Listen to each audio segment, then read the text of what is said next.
Hello, fellow badass benzo superheroes. It's Debbie, currently holding on my clonazepam taper.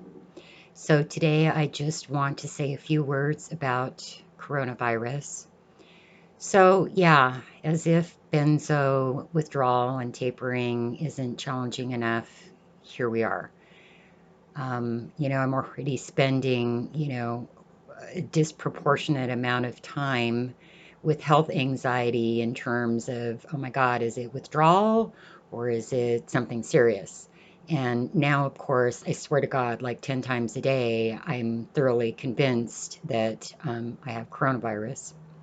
Um, and for me, I really feel like my withdrawal symptoms have amped up, and clearly it's anxiety. Um, so, that just creates another challenge for us. So, I haven't talked to any doctors, but I'm pretty sure it doesn't take a rocket scientist to figure out that those of us going through this process have pretty beat up systems. I'm pretty sure our immune systems are not at their peak right now. So I feel like it's probably especially important for us to be super cautious in terms of staying away from other people and practicing social distancing and, all the other guidelines out there in terms of, washing our hands and touching our face and things like that. Um, the other thing that I want to say too is that, especially now, it's important that we be mindful of our thoughts. Um, you know, Benzos have already taken away so much of our lives. And, now we have coronavirus that's taking away even more.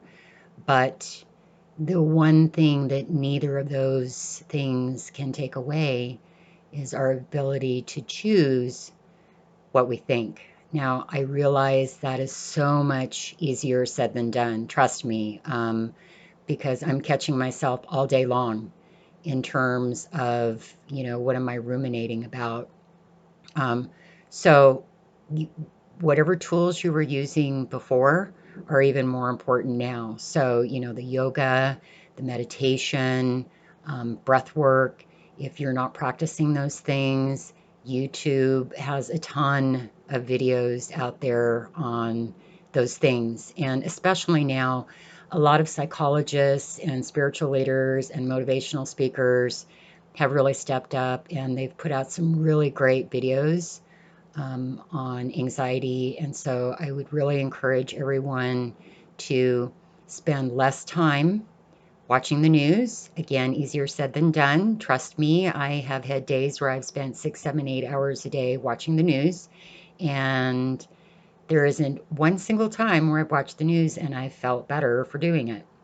So I'm really trying to pull back on that and spend more time watching more uplifting, productive things to feel better because the ruminating and the worrying about the what ifs, all it's doing is dumping our system full of adrenaline and cortisol and all those other nasty chemicals that aren't good for us, aren't good for our immune systems, and certainly aren't good for our withdrawal symptoms.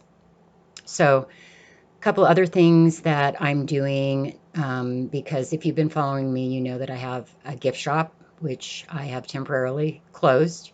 So I have all kinds of free time on my hands. So it's like, well, what can I do with this free time? So I'm spending more time outside, which is good, healthy. Um, I've always wanted to take Spanish. Maybe I'll take some Spanish lessons online. Maybe I'll order a ukulele or a guitar. Um, and something else that I've been doing because I've always believed in my heart and soul that sometimes the best way to get out of depression or your own head is to think about what can I do for someone else. So I sent a care package to my daughter and her family today. I've sent some cards out to some other people. And I am reaching out more and I am talking to people more because We already know that going through benzo tapering and withdrawal is already such a horribly isolating process, and the coronavirus is making it even worse. So it's just so crucial that we reach out to others. And again, maybe spend some time um, thinking about, gosh, what can I do for someone else today? Um, Another thing, and I don't want to be a Pollyanna, I don't want to downplay this at all, but I've always kind of been an optimist. I've always tried to find silver linings in things. And so, you know, big picture, um, even though we don't know what the landscape is going to look like after this virus, um, maybe some good will come of it. Clearly, there's a possibility that we will make some much needed changes to our healthcare system. Maybe we will make some changes to those people that are, really struggling financially. Clearly, we will make some changes to being more prepared for situations like this. Little picture, yeah, I own a gift shop. I might lose my business. Um, but, on the flip side, I've been wanting to move to the Oregon coast for the last 2 years. So if I lose my business, I might get to do that. So, again, it's just so crucial to, again, try to stay in the moment. We're alive. I have food in my cupboard. I have toilet paper. I have people that love me. And I have people that I love. So, um, try to stay in the moment, use the tools, reach out to others, stay safe. I think right now a policy of being overcautious is very wise. So that's really all I wanted to say. And I hope and pray for all of us to heal not only from benzos, but that our nation heals as well. So I send out huge love, huge hugs, so many well wishes for all of you and your families. And I hope that you have a good day. Thank you.